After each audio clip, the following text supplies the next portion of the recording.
Bueno, buenas. Estamos acá en un programa de modelo argentino.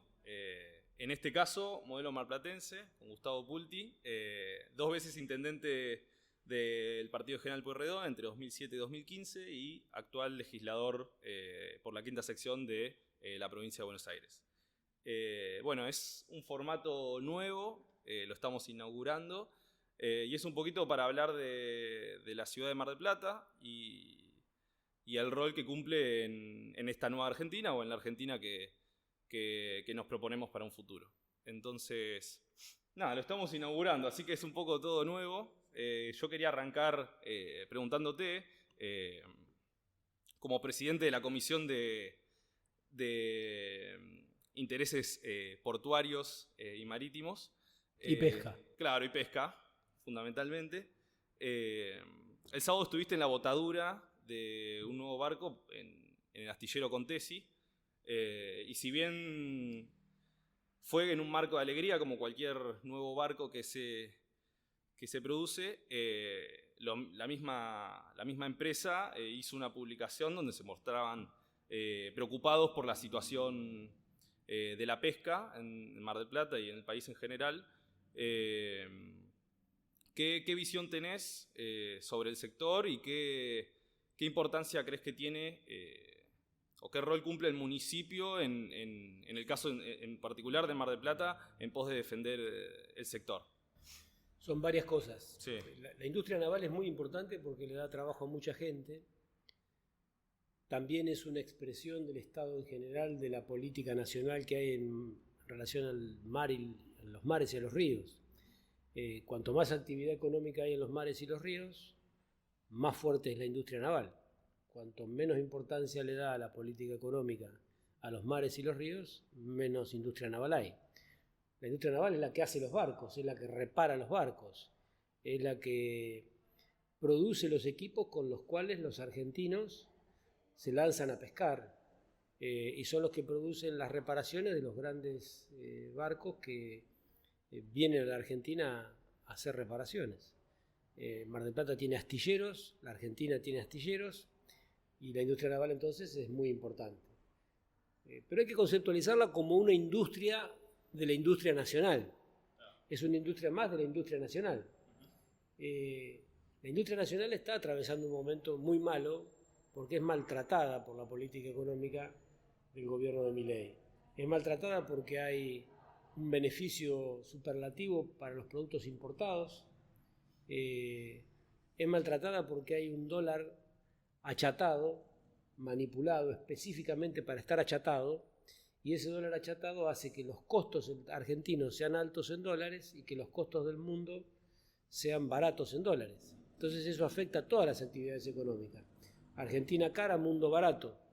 Es lo mismo que pasaba con Martínez de Oz, lo mismo que pasaba con Cavallo y lo mismo que pasaba con Macri.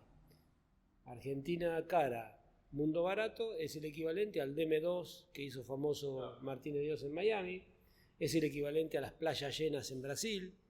La Argentina cara en dólares es una Argentina que sacrifica sus rubros productivos.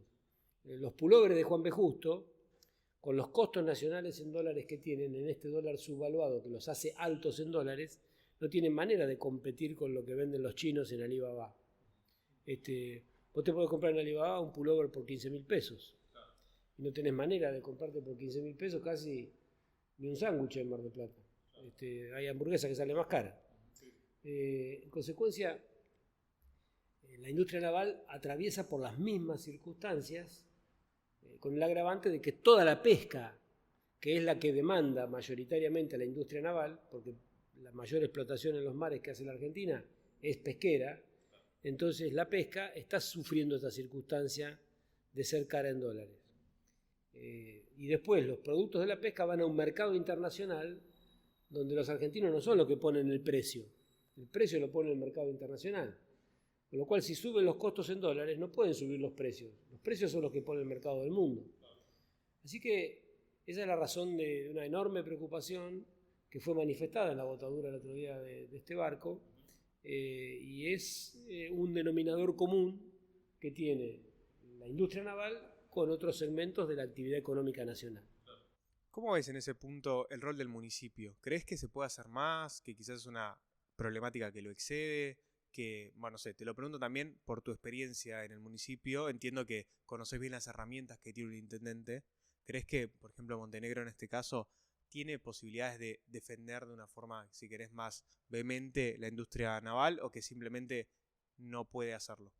Por decirlo de una manera simple, el gobierno de Mar del Plata tiene dos herramientas que son imprescindibles y que son de una fuerza extraordinaria. El gobierno de Mar del Plata tiene el voto de la gente. Mar del Plata tiene una población más grande que 8 provincias, o sea que una población más grande que 8 provincias le dio la responsabilidad política de la gestión y de la representación a una persona. Tiene ese poder. Tiene más votos que la provincia de San Luis, más votos que la provincia de La Pampa, fue elegido por más gente que el gobernador de Chubut, que el gobernador de Tierra del Fuego, que el gobernador de Santa Cruz. En consecuencia, esa es la primera herramienta que tiene, la representación popular, que hay que ejercerla en defensa del interés local. La segunda herramienta que tiene el intendente es la Ruta 2. Tiene que subirse al auto, ir hasta la Casa Rosada, tocar timbre y pedir que lo atiendan, como han hecho todos los gobiernos serios de Mar del Plata. El intendente va por la Ruta 2 hasta la Casa Rosada y pide que le abran la puerta libertaria, porque se quiere hacer de Milei. No pide que le defiendan los intereses de Mar del Plata. Por eso no abrió la boca el año pasado, cuando casi privatizan la zona económica exclusiva. ¿Se acuerdan que querían derogar con la ley bases las prescripciones de la Ley Federal de Pesca, que dice que se debe pescar la pesca en la zona económica exclusiva tiene que ser con barcos nacionales, tripulación nacional para descargar en puerto nacional? Estuvieron a punto de hacer que fuera barco extranjero con tripulación extranjera para descargar en puerto extranjero y el intendente no habló. Sí, de hecho el movimiento surgió más del sector pesquero y después el intendente medio que se subió a esa ola. No se subió, nunca dijo ninguna palabra. No, él fue a verlo a Francos. Ah, bien. Se sacó una foto con Francos. Nosotros estuvimos ahí en el recinto del Consejo Deliberante criticando fuertemente esa decisión de desnacionalizar la zona económica exclusiva. Vino el gobernador Kicillof a Mar del Plata, se reunió con todo el sector pesquero el día 3 de enero en el Hotel Provincial. El día 2 de enero tuvimos nosotros antes la audiencia pública. Se manifestaron casi todas las bancadas, no la bancada libertaria. No escuchamos a la bancada del PRO y no escuchamos al intendente del PRO. No es una cosa que uno la diga con un interés pequeño, la decimos con un interés de dejar las cuentas claras, fue así. Sí. Y después se sacó una foto con Franco 2 o 3 días después de eso y dijeron que iban a hacerse algunos cambios. Después se dejó dormir la ley y después finalmente no salió. Claro. Yo creo que no salió por la fuerza que tuvo la expresión de Mar del Plata. Bueno, ahora, frente a la crisis nuevamente de la pesca, producto del dólar barato que hace una Argentina cara, dólar barato, Argentina cara en dólares, como decíamos, otra vez tiene esas dos primeras herramientas. Después hay muchas otras, pero esas dos son muy importantes. Tiene el respaldo popular y tiene la Ruta 2 para ir hasta la Casa Rosada, golpear la puerta y decir atiendan este problema que es muy serio. Es lo que haría el gobernador de Mendoza si hay problemas con el vino. Es lo que haría el gobernador de Misiones si hay problemas con la yerba mate. Es lo que hace cualquier gobernador que tiene responsabilidades y es lo que tiene que hacer el intendente de Mar del Plata. ¿Y a qué crees que responde eso? A una participación del ideal libertario. Claro. Montenegro cree en el proyecto de Milei. Okay. ¿Y tiene algo que ver con cómo piensan ellos la ciudad? Quizás, viste que está mucho esta cuestión, quizás las publicaciones que hacen tienen más que ver con la parte cultural, gastronómica y no con una agenda industrialista. Sí, pero te tengo que decir algo. Dijiste dos cosas y es una. ¿Agenda cultural o agenda gastronómica? Porque una cosa es que hayan convertido la Villa Victoria en un lugar de gastronomía y otra cosa es que eso sea la agenda cultural. Claro. La agenda cultural de Mar del Plata está anulada. Eliminaron la Secretaría de Cultura, no hay más Secretaría de Cultura. La biblioteca está cerrada hace 6 años. Los organismos musicales se están quedando sin músicos porque no reponen las vacantes. Y la Villa Victoria es un lugar para ir a comer sándwiches y tomar vino. Que de hecho el intendente lo destacó como un logro en su momento. Lo destacó como un logro diciendo una cosa que no es cierta, diciendo antes había acá oficinas con empleados públicos, nunca hubo oficinas de la Villa Victoria, claro. Nunca. La Villa Victoria es un museo de sitio que la gente recorría viendo dónde había estado escribiendo en algún momento Jorge Luis Borges, Victoria Ocampo, en un lugar donde se daban conferencias, cosas legítimas que son parte de la vida espiritual de la sociedad y de la vida cultural de la sociedad. había algunos conciertos. Después abrieron un café, que no lo licitaron, se lo dieron a uno, no lo licitaron. Ah, ¿no lo licitaron? No, el café no está licitado. Mira. Después empezaron a hacer eventos gastronómicos y ahora están entusiasmados con eso. La verdad es que uno no dice que esté mal hacer un nuevo uso de la Villa Victoria, en la medida en que se respete su intención original, que es un espacio de la cultura. Si no, en las plazas se ponen food trucks. En la Villa Victoria, venta de sándwiches. En la arena, fiestas electrónicas. Y dentro de poco, todo lo que no sea negocio no va a tener espacio en Mar del Plata. En cualquier momento privatizan las hamacas. Están vendiendo el Estadio Mundialista por 30 años sin obligación de hacer obra. Se lleva 3 por 1 el que ofrezca. El Mundialista, el Polideportivo y el Campo de Deportes. Todo entregado. El campo de deportes menos el patinódromo, menos el velódromo, pero todo el campo de deportes, donde están los árboles, los parques, los paseos, donde la gente va a correr, donde van a tomar mate el fin de semana con su familia, muchos marplatenses, eso está sometido a una licitación de 30 más 30. ¿Cómo sería eso? O sea, 30 años. Sí, 30 años que se puede prorrogar. Otros 30 años. Sí. Bueno, el Faro de la Memoria también, que hubo bastante revuelo con eso. O sea, estamos frente a un modelo. Ellos han, Milei, que es el jefe de Montenegro, el nuevo jefe que elige Montenegro, antes era Macri, pero ahora ya está en tránsito hacia el violeta, del amarillo al violeta. Ellos creen que hacen un gran cambio tratando de destruir lo que son los elementos de identidad de una política nacional. Entonces, por ejemplo, si a Macri le toca ser presidente, saca a los héroes de los billetes y pone unos tigres. Si a Milei le toca ser presidente, hay que destruir los sitios de la memoria. Y habrá que poner también un food truck en esos lugares, porque esa es la visión que ellos tienen de lo que es el progreso argentino. En cambio, nosotros pensamos en un modelo nacional que tiene que ver con no solamente defender la industria nacional porque es lo que genera progreso social. No es un capricho defender la industria nacional. Defender la industria nacional es defender el trabajo de los argentinos y las argentinas.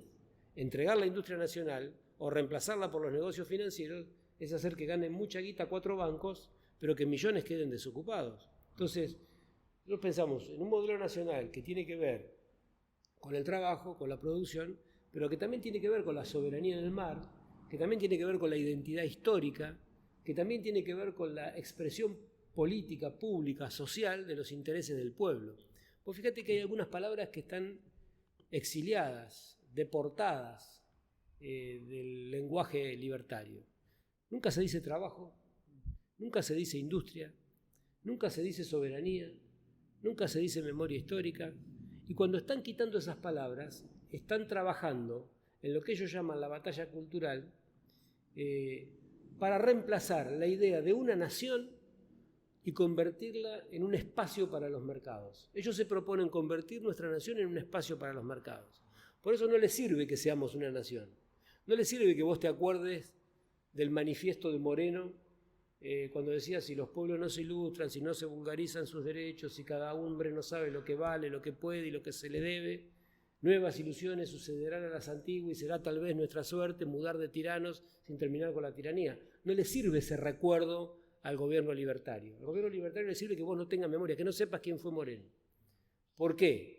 Porque ni los proyectos del litio que tiene Elon Musk, ni los proyectos sobre el petróleo que tienen las grandes petroleras del mundo, que no es lo mismo que agregarle valor para darle trabajo a los argentinos, que es el proyecto que podemos tener los argentinos, explotarlo, pero para darle trabajo a los argentinos, a todos esos no les sirve que vos tengas memoria histórica y que tengas conciencia del potencial que tiene la Argentina. El potencial de la Argentina se lo quieren llevar ellos.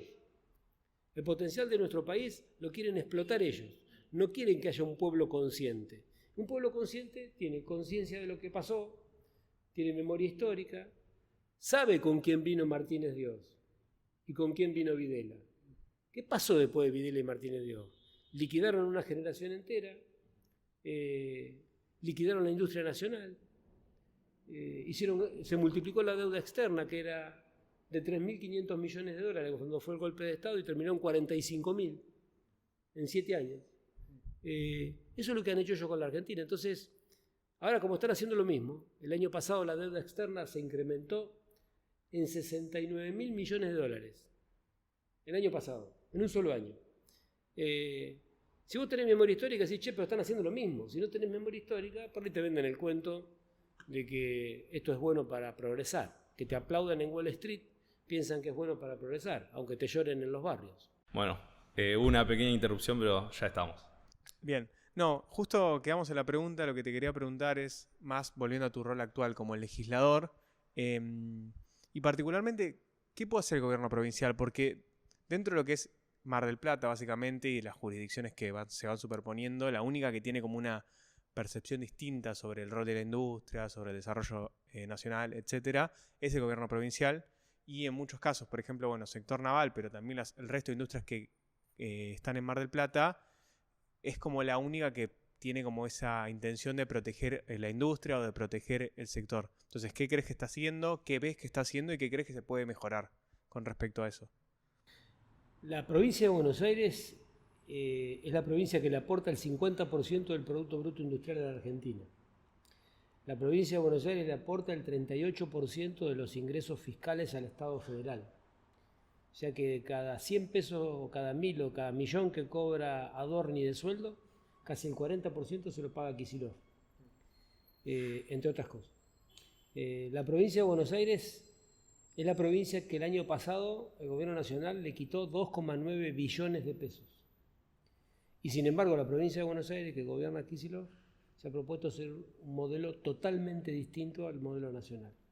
Por eso la provincia sigue haciendo rutas, sigue haciendo centros de salud, la provincia sigue invirtiendo en obras públicas en las universidades que abandonó la nación, la provincia continúa comprando medicamentos para atender el dengue y para generar respuestas oncológicas. La provincia de Buenos Aires es una provincia que está siendo maltratada por el gobierno nacional, pero que a pesar de ese maltrato trata de mantener el gobernador los valores por los que fue elegido. Se pueden hacer muchas cosas y se pueden hacer muchas cosas más. En ese sentido también hace falta el acompañamiento de la legislatura, donde el gobierno de Kicillof no tiene mayoría absoluta. Pongo por ejemplo la ley de inversiones estratégicas de la provincia de Buenos Aires. Tuvo media sanción. Esa ley, a diferencia del RIGI, el régimen de incentivo de las grandes inversiones de Milei, el régimen de inversiones estratégicas de la provincia de Buenos Aires, que corre por otro camino, generó condiciones para poder invertir, para tener apoyo financiero para la inversión local, apoyo financiero para la inversión con valor agregado, para defender las mallas de productores locales, es decir, que haya redes de proveedores locales para quienes inviertan. En lugar del RIGI, que el RIGI lo que hace es simplemente premiar la extracción de petróleo, premiar la extracción de litio, pagando menos ganancias, sin aranceles de importación y sin retenciones a la exportación. El régimen de inversiones estratégicas del gobierno de la provincia de Buenos Aires beneficia financieramente, como decía, las inversiones que tienen que ver con el valor agregado, no con el extractivismo primarizante, sino con el valor agregado, y fortalece las redes de proveedores locales, lo cual es importante. Imaginemos en Mar del Plata si hay petróleo. Si hay petróleo por el RIGI, el petróleo se lo saca y se lo lleva. Si hay petróleo por el régimen de inversiones estratégicas, todo el valor agregado que tenga, más las redes de proveedores locales que se generen para esa extracción, tienen reconocimientos tributarios y apoyo financiero. Bueno, en cuestión de esto que estamos hablando, también creo que es una discusión de modelo de país un poco, esto de qué régimen se incentiva y cómo se construye, creo que tiene mucho que ver con, bueno, se discute mucho, que la importancia, sobre todo en el aprovechamiento de los recursos naturales, tiene que ver con si solo se extrae de acá y se refina en otro lado, o si se extrae, se refina y se generan cadenas de valor alrededor de eso. Y creo que de hecho, en general, es lo que interesa porque todos los países centrales se centran mucho o hacen mucho hincapié en poder quedarse esas etapas de más valor agregado de la extracción de los recursos naturales. Digo, podemos ver, no sé, el ejemplo no solo en Argentina, sino también en, no sé, un montón de países de Latinoamérica y de África, que justamente el negocio de las grandes compañías es quedarse con las etapas de refinamiento. Y creo que justamente es la discusión que se tiene que dar al respecto del RIGI, ¿no? Un poco lo que planteas vos. Yo creo que Milei, una cosa que podría hacer sería mirarlo de otra manera a Trump. Porque Trump no es un ejemplo que uno quisiera imitar en muchos aspectos, pero hay que decir la verdad, en términos de proteger su industria, está tomando una actitud absolutamente determinada. O sea, aranceles para los productos importados que pueden producir los americanos. Más aún, compañías de origen americano que originariamente, valga la redundancia, tuvieron sus procesos fundacionales en territorio americano, se han transnacionalizado y él les ha dado un mensaje muy claro, les ha dicho, nosotros los queremos si vienen a producir acá, si no vienen a producir acá van a pagar aranceles. Claro. Bueno, en ese mundo que torna al proteccionismo, que no es el único ejemplo, porque hay muchos ejemplos de proteccionismo en China, hay ejemplos de proteccionismo en Brasil, hay ejemplos de proteccionismo en las economías más desarrolladas del mundo, hay ejemplos de proteccionismo en la Unión Europea, fíjense si no, cómo es la manifestación de Francia cada vez que se habla del libre comercio con el Mercosur. En todos lados hay proteccionismo. Bueno, en ese mundo proteccionista y multilateralizado, porque ya no se está hablando de una potencia hegemónica, sino que se está hablando de varias potencias con una incidencia significativa en el escenario internacional, en ese mundo proteccionista y multilateralizado tenemos un presidente que se unilateraliza y se convierte en un librecambista o postula el librecambismo. No solamente es una antigüedad académica, pues hace centurias que nadie defiende seriamente el librecambio en las academias. De David Ricardo, desde La mano negra del mercado, desde Adam Smith, desde Stuart Mill, no se habló más del librecambio, y mucho menos después de Keynes. Es una vetustez, es una, digamos así, una manifestación de fanatismo o de ignorancia. En ningún caso puede ser una manifestación de lucidez someter una economía al librecambio en un mundo en el cual no existe la competencia perfecta. No existe igual oferta de productos por parte de muchos oferentes y todos los consumidores tienen la misma información y pueden demandar indistintamente cualquiera de esos productos. Entonces, donde se cruza la oferta con la demanda se establece un precio. Eso es un modelo teórico que no tiene ninguna incidencia en la realidad del mercado internacional, ni tiene ninguna incidencia en el escenario de pugna que establecen las naciones por su preeminencia en la convivencia del mundo, por su preeminencia o por su sobrevivencia. En ese sentido, la conducta de Milei es una conducta retrógrada. La política, más allá de su persona, que no es el caso, la política económica de Milei es retrógrada. Ahora, si los ciudadanos y las ciudadanas de la Argentina no se ocupan del poder, el poder sí se ocupa de aprovecharse de la Argentina. Y esa Argentina está siendo aprovechada por los negocios financieros. El año pasado, el que invirtió en los bonos que emitió el Estado Nacional del Banco Central ganó el 50% en dólares. No hay una sola actividad productiva del país que haya ganado el 25% en dólares, ni el 10% en dólares, ni el 15% en dólares, ni el 12% en dólares. El 50% se ganó especulando. Sí, que aparte es una especulación que está basada en un atraso cambiario que destruye todo el resto de actividades productivas. Un atraso premeditado de la relación de cambio. La tasa de cambio real multilateral que se hace contrastando el valor actual del dólar con la canasta de monedas de aquellos principales socios comerciales de la Argentina, está dando menos a 1. Cuando da menor a 1 es cuando ocurre esta cuestión de que la Argentina es cara en dólares y el mundo se vuelve barato en dólares. ¿Cuándo dio menor a 1? Dio menor a 1 con Martínez Dios, dio menor a 1 con Cavallo, dio menor a 1 con Macri. ¿Cómo terminó el 2001? Con el 24,5% de desocupación en febrero del 2002 y terminó con un estallido social. Entonces, la Argentina que están proponiendo es una Argentina de 4 vivos que nunca dan la cara, porque no, ¿cuáles son los bancos que ganan guita? Y son 4 o 5. ¿Y cómo se llaman los señores que manejan los bancos? Y no sabemos. Sabemos que Caputo es el ministro de Economía, que le ha ido muy bien por las declaraciones juradas que está presentando, que se nota que ha tenido un progreso que no pudo tener nadie en la Argentina. Y Milei que pone la cara. Después cuando estalla la situación, esos van y se disfrazan de otra cosa. Los lamentos quedan en la Argentina, las empresas cerradas quedan en la Argentina, la desocupación queda en la Argentina, la tragedia social queda en la Argentina. Las penas son de nosotros y las vaquitas son ajenas. Absolutamente así. Las penas son argentinas y las rentabilidades son ajenas. Atahualpa. La vigencia de Atahualpa en tiempos de Milei. Milei, bueno, en ese sentido, respecto a esto, la industria nacional sí tiene un correlato que es esta cuestión que lo hace en muchos casos tener cierto apoyo de la gente o del que tiene un mango de más y quiere consumir más barato de afuera, que es el hecho de que, bueno, cuestiones como los electrodomésticos o la industria textil, a los que se le apunta mucho por tener precios altos con respecto a los importados. Yo estoy de acuerdo, pero ¿cómo se puede conjugar este modelo que proteja a la industria nacional, pero lograr cierta competitividad en la industria que haga que los precios sean más acordes al bolsillo de los argentinos? Pero una economía es un sistema de relaciones. Una economía es un sistema y una nación es un conjunto de vinculaciones y de relaciones, y no hay variables independientes. Vos no le podés pedir a la economía argentina o a la producción argentina que con la tasa de interés argentina tenga igual el mismo producto que alguno que tiene una tasa de interés negativa. Tenemos que saber que eso es así. Entonces, la unidad de medida del éxito de una política económica debe ser el trabajo argentino que genera. Esa es la unidad de medida del éxito de una política económica. ¿Cuándo se saca 10? Cuando genera el 100% de trabajo. ¿Cuándo se saca 0 y va aplazado? Cuando no genera trabajo.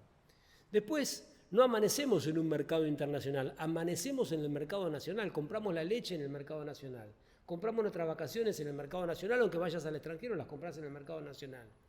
Compramos el auto en el mercado nacional, mantenemos nuestra familia en el mercado nacional. Entonces es un sistema de relaciones donde el poder adquisitivo de los salarios está en relación con su productividad, pero también está en relación con otras variables de la economía. Estamos en una economía donde la incidencia de los servicios pasó del 5 a casi el 13%. Se duplicó y cuesta más caro que nunca la canasta de servicios que tiene que afrontar un jubilado, al que además le dejaron de comprar los remedios, le dejaron de pagar el PAMI y los remedios, y le quitaron el subsidio de los remedios para el que gana más de 390.000 pesos. Entonces, la economía hay que verla como un sistema. ¿Cuál es el problema de la economía argentina? El problema de la economía argentina es que no tiene la capacidad de acumulación necesaria para reproducir su crecimiento y generar condiciones de desarrollo. ¿Por qué es eso? Porque está apoyada en la producción primaria. Hemos pasado muchas situaciones, políticamente incluso favorables, del campo nacional, pero no se modificó la dependencia de la Argentina de la venta de la soja o de la venta de la producción primaria. ¿Cuándo se modifica? Cuando cambiamos la base cualitativa de producción. ¿Cuándo cambiamos la base cualitativa de la producción? Cuando aprovechamos nuestros recursos naturales. Por ejemplo, el gasoducto. El gasoducto que hizo Massa, en un año nos permitió ahorrar 7.000 millones de dólares. Si en vez de hacerlo en el 2022 para el 2023 lo hubiéramos hecho en el 2000, hubiéramos tenido 20 años de acumulación de 7.000 millones de dólares. 7.000 por 20 son 140.000, una deuda externa entera con un gasoducto. ¿Se entiende lo que digo? Bueno, ese es el gran problema de la Argentina. No es cuánto vale un electrodoméstico acá, cuánto vale un electrodoméstico en el extranjero. Que por lo demás, nunca estuvieron tan caros como ahora, en dólares. Ahora estamos viviendo la instancia suprema de la paradoja.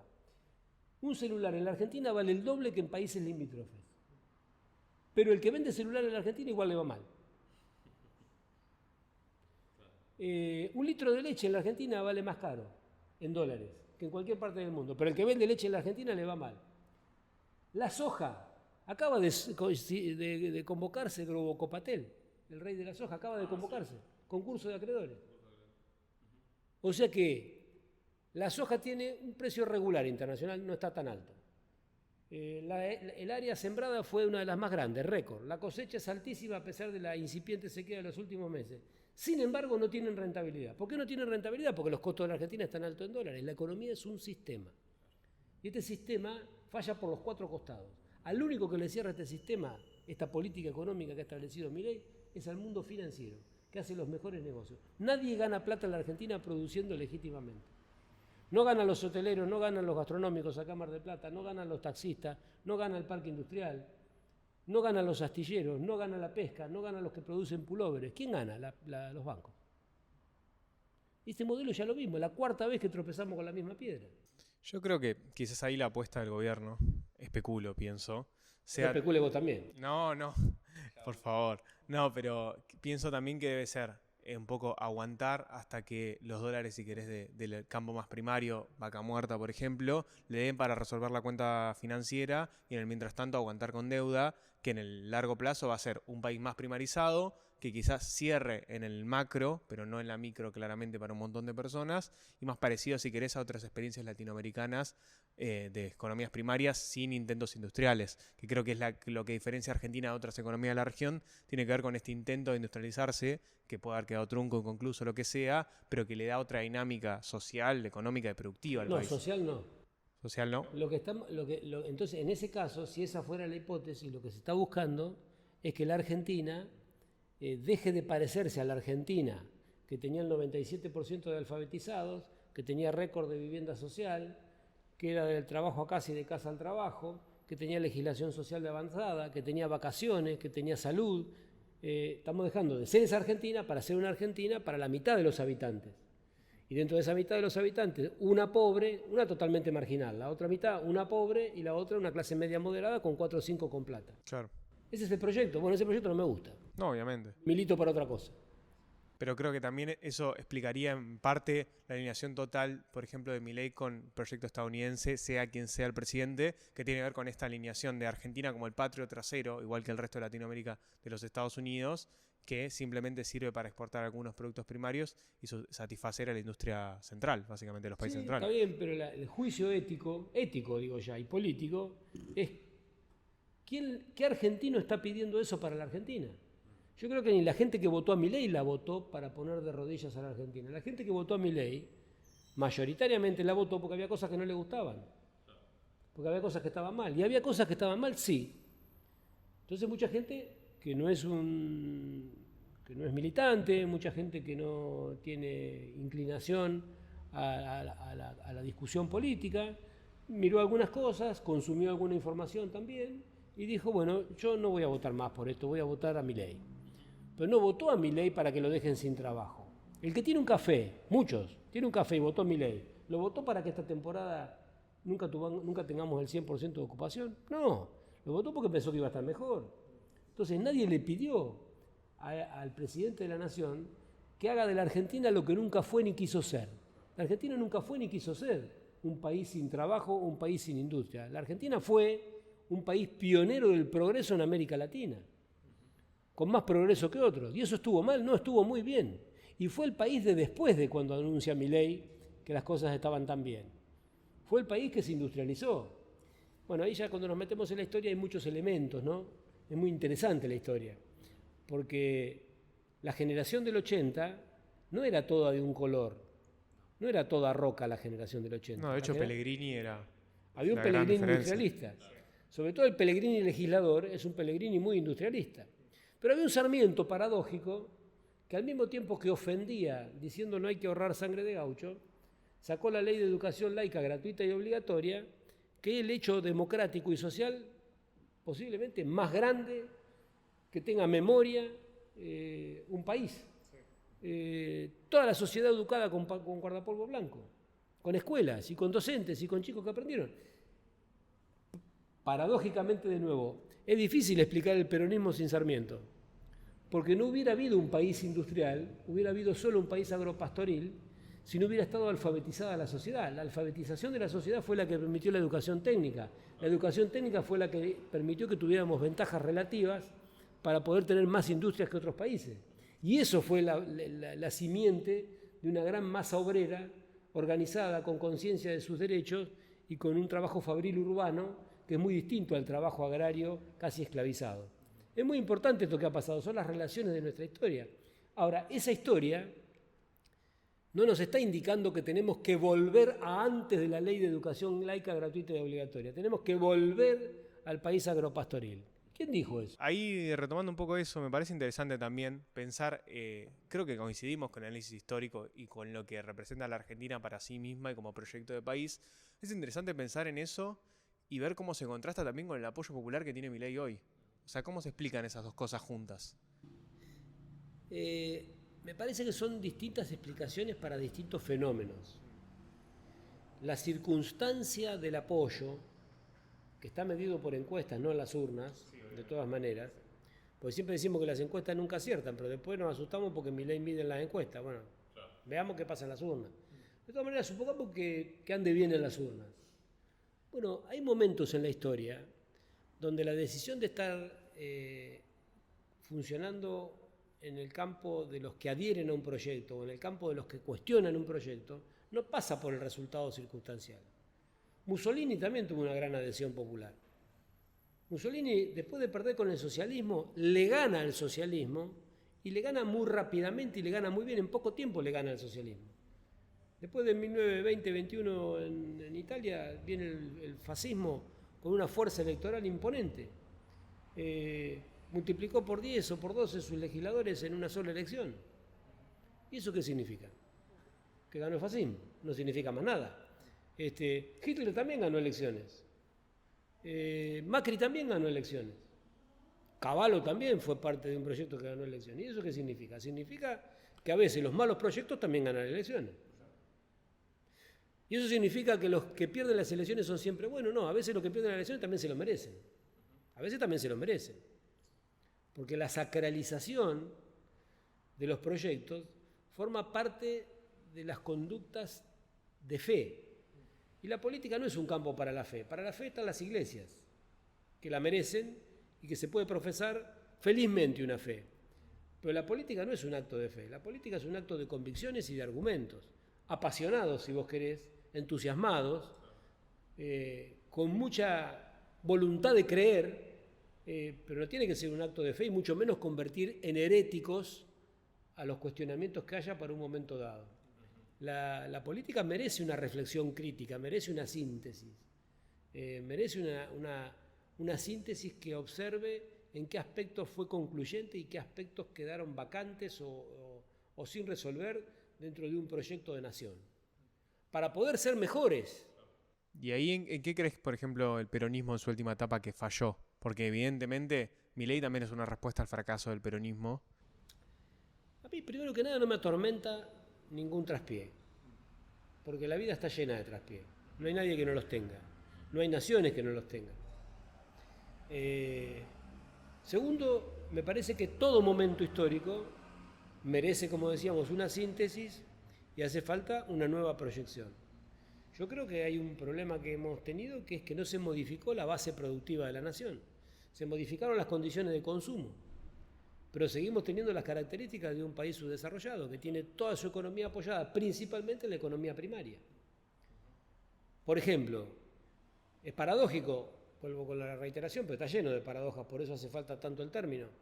Es paradójico que se quiera auspiciar el consumo, pero que no esté garantizada la energía que necesita la industria para favorecer ese consumo. Estas cosas son estratégicas, son principales. ¿Cuántas represas se inauguraron en los gobiernos nacionales de los últimos años? ¿Cuántas represas para producir energía? No recuerdo, pero pocas me parece. Ninguna. ¿Ninguna? Entonces ahí está el problema. Ahí está el problema. Y cuando se inauguró un gasoducto, ahorraste 7.000 palos verdes. Es fácil la cuenta. Ahí está, esa es una crítica no gorila. Porque la peor de las críticas es la crítica enferma, la crítica odiante. La crítica odiante es una crítica impresentable, es una crítica descalificante. Es una crítica que está basada en una ira que tiene sus orígenes oscuros, vaya a saber dónde. En cambio, la observación sobre un panorama en el cual podemos advertir que en el 2003 teníamos una fuerte incidencia de la soja y que en el 2023, cuando se perdió la elección, también fue por una sequía, 20 años después, soja al principio, soja al final, hubo algo que al medio no hicimos. Sí, de hecho, la otra vez miraba los números, el complejo sojero para 2015 había crecido 10 puntos. Más área sembrada, más productividad, más tecnología, se entiende. Ahora, de todas maneras, ¿no había más producto bruto que hacer industrializando nuestros productos primarios? ¿No había mejoras que hacer en los puertos? ¿No había mejoras que hacer en los caminos? ¿No había mejoras que hacer en la educación técnica? ¿No había que lograr una mayor productividad en términos generales en nuestra economía con un mejor aprovechamiento de nuestros recursos naturales? Me parece que sí. ¿Y eso hay que señalarlo con odio? No, eso hay que señalarlo reconociendo los logros, reconociendo las cosas bien hechas y diciendo, en el próximo desafío tenemos que estar en claro que esto también nos condenó a caer en la regresión. Para no repetir de grado, hay que cambiar la base productiva de la nación. Si no, vamos a estar siempre en ese círculo vicioso donde viene un gobierno nacional, auspicia el consumo, viene un gobierno liberal, destruye el consumo. Hay que cambiar la base productiva de la nación para ser una nación más sólida, más fuerte, más independiente, más soberana y con mayor certeza de sostenibilidad de los derechos. Los derechos sin producción a veces tienen pies de barro. Los derechos con producción y trabajo se aseguran. Sí, ahí me interesaba, y también retomando un poco lo que le veníamos hablando de Naval y todo el tema soberano, la cuestión, por ejemplo, del Canal Magdalena. O sea, el Canal Magdalena es una discusión, si vos se la planteás a cualquier persona, es evidente cuál es la solución, y creo que nadie te podría decir que no es una obra necesaria. Y sin embargo, creo que el primer proyecto lo propone Horacio Tetamanti cuando fue subsecretario de Puertos y Vías Navegables en el 2013, y hasta el 2023 pasó un gobierno, el de Macri, en el medio, pero después tuvimos 6 años de gestión donde el proyecto prácticamente no avanzó. Entonces también es interesante discutir esto. Si falta planificación estratégica, y la verdad es que pareciera que sí, porque hay obras muy evidentes y muy importantes que, por ejemplo, hoy hacen que un barco que sale desde Rosario y quiere ir a Bahía Blanca tenga que pasar por la autoridad uruguaya en el medio. Entonces, A Mar del Plata. claro, a Mar del Plata mínimo. Sale de la destilería de La Plata. Para venir a Mar del Plata tiene que estar Uruguay. Sí, también es parte de lo que explica por qué es tan caro, por ejemplo, exportar desde Mar del Plata. Y es una obra demasiado evidente que se tiene que hacer y se quedó frenada, por ejemplo. ¿Falta planificación estratégica o faltó decisión estratégica? Porque planificado estaba. Faltó decisión estratégica. Son decisiones estratégicas. Y como esa hay muchas más. Entonces, tiene sentido hacer una síntesis para que cuando tenga una nueva oportunidad el pueblo argentino, de un gobierno argentino para los argentinos, no se vuelvan a cometer esos errores. Seguimos. Habías preguntado lo del Canal Magdalena, que también tiene un poco que ver con esta estructura que venías hablando. Subdesarrollada. Exacto, como el puerto de Buenos Aires como mera salida, pero sin importar lo que pasa después. Si Viste que tenemos a veces soberanía sobre nuestros mares. Los esquemas son, a veces visualmente, son interesantes. Baja el río Paraná y se convierte en el río de la Plata. Acá está el puerto de la Plata. Acá está en el canal de Punta Indio. Cuando van bajando, bajan con 10 metros con 97. Sí. Esa es la máxima profundidad que tiene, Puerto Rosario. Cuando llegan al canal de Punta Indio, abajo del río hay un camino. El camino que hay debajo del río es el dragado. No se puede navegar por cualquier lado, se navega por el camino del río. Sí. Cuando llegan al canal de Punta Indio, inmediatamente ese canal lo mandan en un punto del río de la Plata. Antes de llegar a la altura del puerto de La Plata, lo remite al puerto de Montevideo. Claro. Esos 10 metros con 97 se convierten en 14 metros en el puerto de Uruguay.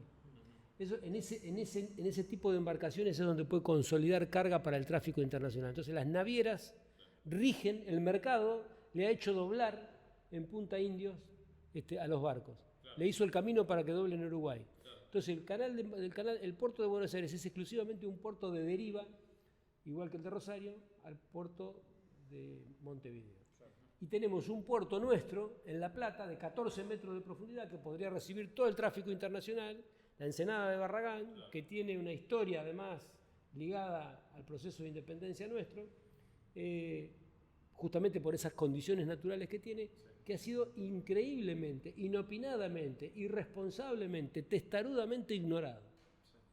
Sí. Eso hace a nuestra soberanía y eso hace a que todo el producto que baja por el río Paraná, que son miles de millones de dólares, miles de buques, un tránsito anual, creo que son 4.000 barcos que bajan por año. Van todos derivados al puerto de Montevideo. Allí se consolida barca y 3-4 navieras deciden qué precio cobran y cuál es la posibilidad de sacar nuestros productos, cuando podríamos tener todo en nuestra soberanía, en nuestro propio puerto. Esto es insólito, es injustificado además. Es que aparte también te cierra muchas posibilidades, por ejemplo, la de tener una flota mercante propia, porque digo, ¿para qué vas a construir una flota mercante si ni siquiera podés tener control de tu propio tráfico naviero? Obviamente es importante, pero si no tenés la infraestructura necesaria para hacerla circular y que funcione, es mucha plata que tenés que destinar sin tener la obra básica hecha, básicamente. Es como querer hacer una casa y no tener conectada la luz. Es lo mismo que decíamos de la industria energética y el consumo. No podés tener consumo si no tenés la capacidad de producir y de sostener el nivel de consumo con un abastecimiento energético adecuado, y no se puede tener soberanía, de tanto que se habla de la soberanía tantas veces, si no tenemos garantizada la posibilidad de decidir sobre el transporte internacional de nuestros productos. Claro. Está muy enlazado con el tema hidrovía, la concesión. Vi que habían hecho una declaración ahí en la legislatura de Buenos Aires rechazándola. ¿Qué opinión te merece? Mira, si te llega a escuchar Horacio Tetamanti decir hidrovía... No, Cuenca del Plata ¿no? Es vía troncal navegable. Vía troncal navegable. Hidrovía tiene una lógica muy... No, hidrovía tiene una lógica desnaturalizante. Naturalizante.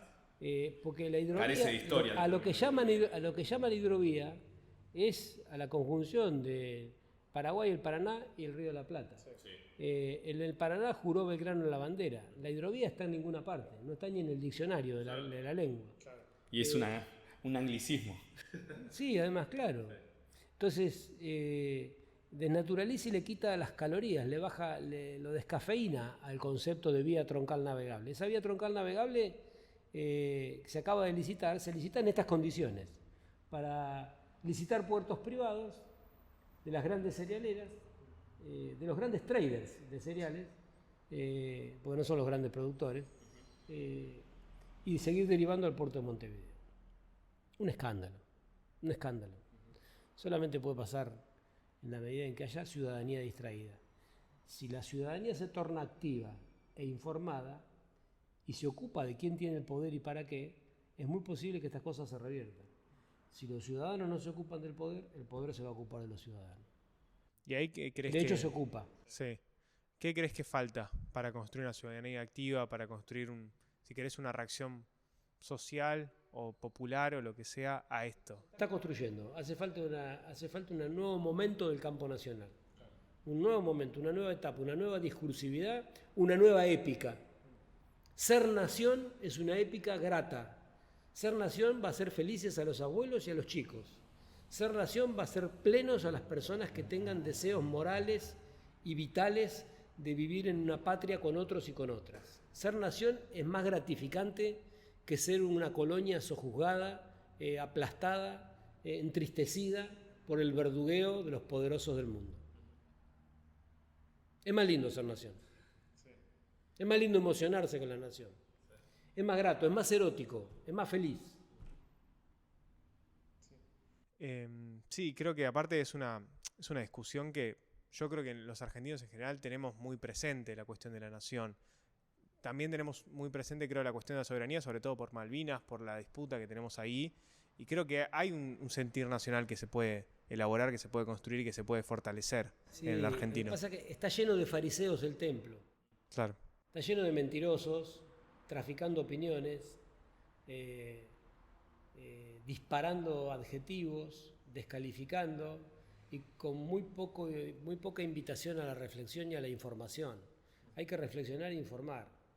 Nosotros mismos, yo me lo pido a mí mismo, no entusiasmarme con los adjetivos. No sabés los adjetivos que yo le pondría a mi ley. Pero hay que tratar de evitarlo, tenemos que compartir datos, información histórica, información estadística, estudiar para poder conversar. Hay que estudiar para poder conversar en serio de las cuestiones de la patria. Sí, aparte... por eso valoro mucho este rato, ¿no? Lo valoro de verdad.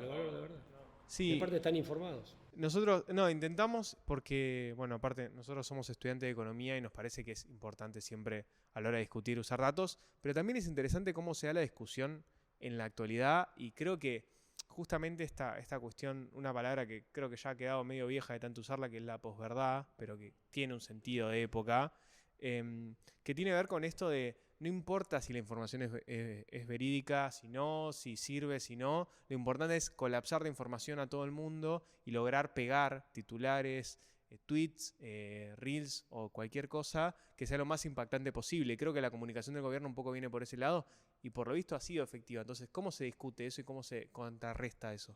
Primero no tenemos que renegar nosotros del argumento, porque esa situación de que la verdad no importa, porque se construye una narrativa de imágenes y de pura planicie, sin espesor, sin profundidad, de puros impactos emocionales, que es lo que generan las redes, eso es paralizante, despolitizante y convierte a los ciudadanos y ciudadanas en espectadores, no en protagonistas. Sin embargo, nadie dice que esté mutilada la ciudadanía para recibir el argumento. El argumento hay que construirlo, darlo y compartirlo. Y el argumento compartido es lo que construye un pueblo. Y la gente que por ahí, harta de algunas cosas, votó a Milei y compró cierta sucesión de imágenes disparadas ametralladamente por las redes, va a estar dispuesta al argumento en la medida en que vea que esto es un fraude, en la medida en que vea en que se vea que esto es verdaderamente una estafa. Es cuestión de darle los modos, la forma y los tiempos al campo argumental. Hay que dar argumentos. El argumento es esencial en la democracia. Sin argumento es caprichoso el destino. Y no somos protagonistas, porque ¿quién distribuye las imágenes? El algoritmo. ¿Y qué poder tenemos frente al algoritmo? Ninguno. En cambio, con el argumento sí tenemos. ¿Y qué es argumentar? Es pensar en voz alta con conceptos que pueda entender el otro. Eso es argumentar. Y construir un discurso político con argumentos que pueda entender el otro. Y eso no está pasado de moda. De hecho, ellos intentan una pobrecita sucesión de palabritas cuando hablan de la casta y dicen esas cositas que son medio inciertas, que tienen retazos de verdad y se apoyan en la mitad de verdad que tienen para meter una gran mentira. En cambio nosotros podemos decir, mirá, el liberalismo no te va a dar trabajo. Mirá, el liberalismo no acepta la diversidad. Mira, el liberalismo entrega la soberanía en el Atlántico Sur. El liberalismo quiere que se venda petróleo, no que haya industrias petroleras.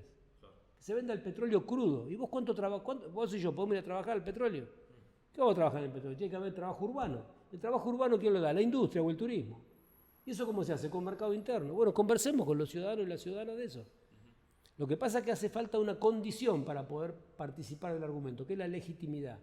Yo puedo estar hablando acá ahora porque pude atravesar varias décadas de militancia sin tener que avergonzarme.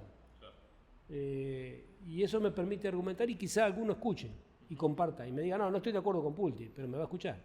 Estoy de acuerdo, no estoy de desacuerdo. En cambio, si no se argumenta, porque hay sectores políticos que prefieren no argumentar.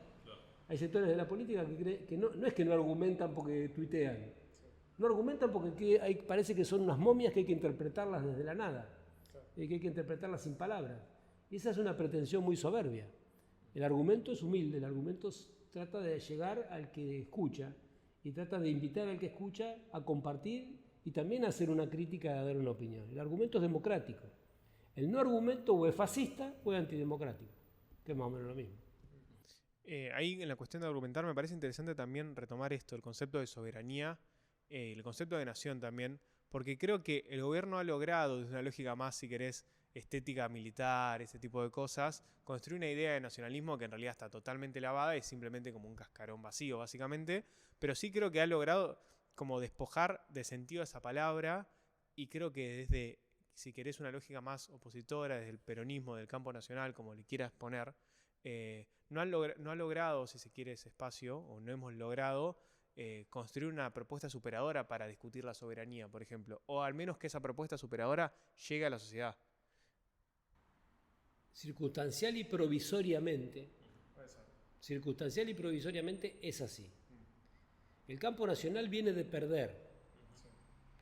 Hay que conversar sobre las razones de la derrota y hay que plantearse un nuevo abrazo al pueblo. Para darse un abrazo con el pueblo hay que acercarse primero a escuchar, tratar de entender qué pasó y qué pensó el pueblo, recuperar la confianza del pueblo para que nos permita un abrazo. El abrazo del pueblo es lo que enciende la esperanza. Y el abrazo con el pueblo es lo que le da la fuerza transformadora al instrumento político que tiene la nación. Que es un peronismo transversal, con distintos aliados, con distintos sectores políticos. Nosotros somos de Acción Marplatense, pero no somos neutrales, somos del campo nacional. Entonces, el abrazo con el pueblo viene después de tratar de entender al pueblo, de escuchar al pueblo y de entender las razones de la derrota. Viene también de la necesidad que tiene la gente de volcar sus inquietudes y sus críticas. Y ese abrazo generará una nueva confianza. Y esa confianza es lo que va a permitir un nuevo momento. Pero el fruto madura en el tiempo que madura el fruto, no madura en el tiempo que nos rige la ansiedad ni las urgencias que tenemos todos nosotros. No va a haber una magia, va a haber un proceso. ¿Y crees que están todos en esa línea de revisar, de bajar y hacer ese esfuerzo de escuchar, o hay un sector del peronismo que todavía está...? Hay que hacer lo que hay que hacer, mirando menos para el costado y más para adelante. Algunos sí, otros no, como en todo. Hay que hacer lo que hay que hacer. Claro. Esas cositas me parece que alguna vez la dijeron algunos tipos que no me gustan. Hay que hacer lo que hay que hacer. Puede que haya alguna frase. Coincidencia retórica. Sí. Bueno. No, sí.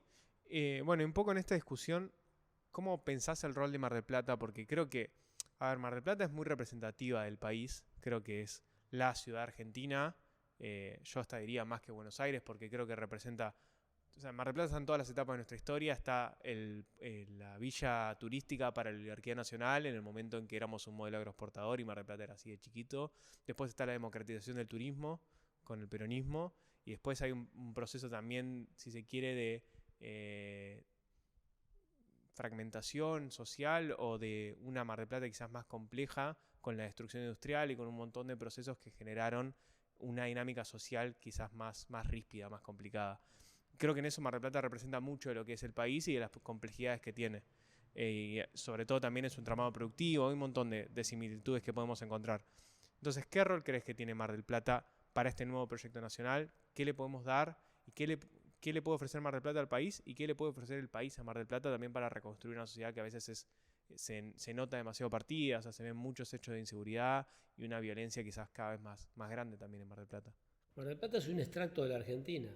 Mar del Plata es testimonio, Mar del Plata es ejemplo, Mar del Plata es desafío y también Mar del Plata es afecto y alegría. Mar del Plata es una suerte de madre o hermana de la Argentina, en la Argentina. No de la Argentina, de los argentinos. Madre y hermana. Mar del Plata es importante en el simbolismo nacional. Mar del Plata es importante en el ser nacional. Y Mar del Plata va a tener un rol muy importante en la nueva etapa del campo nacional. Mar del Plata tiene que tener un rol importante en el campo nacional. Como es importante Salta, como es importante Jujuy, por otras razones, como es importante Corrientes, como es importante el sur, como es importante Mendoza, en cada sitio que vos apoyás la mirada de la Argentina hay un momento de la identidad nacional. Bueno, Mar del Plata es un momento de la identidad nacional. Del siglo XX claramente. Y del siglo XXI lo va a ser aún más. Mar del Plata va a ser protagonista de los próximos años. ¿Dónde lo ves eso? En todo. En todo. Lo veo en la vida académica, lo veo en la vida artística, lo veo en la voluntad política. Mar del Plata ha hecho una experiencia dolorosa y temprana de lo que es el liberalismo. Ya varias veces. Mar del Plata va a hacer sentir lo que piensan los liberales. ¿Y cómo ves a Mar del Plata? ¿Cómo ves el futuro de Mar del Plata? ¿Qué oportunidades crees que tenemos? ¿Qué le falta? ¿Qué crees que se puede construir? Mar del Plata tiene mucho para hacer y mucho para crecer en la medida en que la Argentina sea una Argentina-nación. En la Argentina como un espacio sin normas para los mercados, Mar del Plata no tiene destino. Por eso yo creo que los marplatenses eso lo ven y se dan cuenta todos los días y van a tomar decisiones en relación a esta política económica. Yo no hablo de las personas, las personas no son un tema, porque si nos ensañamos con las personas nos equivocamos. Acá lo que se discuten son las ideas. Las personas no hay que adjetivar, pero las ideas son importantes para ser discutidas. Había un español que decía siempre eso. Yo a vos te respeto como persona, pero tus ideas las tengo que discutir. Y una cosa no implica la otra. Entonces yo digo, la Argentina se expresa también en una ciudad como Mar del Plata, y Mar del Plata tiene un gran futuro en tanto seamos una nación, en tanto haya mercado interno, en tanto haya industria nacional.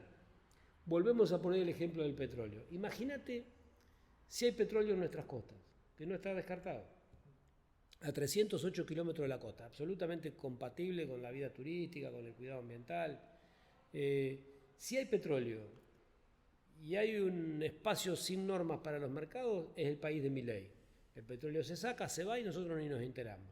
Si hay petróleo y hay un proyecto nacional, ese petróleo se industrializa y se multiplica el trabajo en Mar del Plata. Por decirte un caso. Si hay una política nacional de turismo, la Argentina tiene una definición, la capital turística es Mar del Plata. Y nosotros hemos postulado a nuestro gobierno a Mar del Plata 12 meses del año. Y hemos hecho acciones concretas para Mar del Plata 12 meses, promoviendo grandes acontecimientos internacionales, Mar del Plata como una capital, la final de la Davis, el Rally Dakar, la Liga Mundial de Voleibol, la final de básquetbol.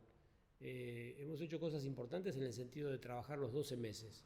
Bueno, esa Mar del Plata siendo una nación, es una Mar del Plata con más oportunidades. La Mar del Plata, en la versión liberal-libertaria, vende el mundialista, como hace Montenegro ahora, vende el polideportivo, vende el campo de deportes, cierra la biblioteca, no hace mal el torneo de verano, no hace mal la fiesta nacional del mar, destruye la orquesta infanto-juvenil, anula la policía local. deja sin recursos a los centros de salud, quiebra el sistema de emergencia como está pasando en estos días. Hoy renunció la responsable de emergencias médicas de Mar del Plata por el abandono al que la somete el gobierno. Esa Mar del Plata liberal libertaria es una Mar del Plata frustrante para los vecinos. Para nosotros es muy motivante porque queremos dar la batalla por recuperar una Mar del Plata protagonista. Y además, ¿crees que hay algún tipo de relato que está ahora mismo haciendo el municipio? Porque, bueno, por esta cuestión nueva de la agenda de la seguridad, que igualmente no se ve palpable quizás en la calle y sí en TikTok. No hacen nada, le pegan a los que duermen en la calle, le pegan a los franelitas. La misma soberbia arrogante que le muestran a una persona que está cuidando coche, no son capaces de plantarle bandera al narco que está vendiendo falopa en los barrios. Están escondidos. Montenegro no aparece. ¿Cuándo Montenegro caminó un barrio? ¿Alguien lo vio Montenegro en los barrios? ¿Alguien lo vio Montenegro en un operativo responsable en un lugar para ir a un desarmadero a ver qué hace con los repuestos de los autos que se roban?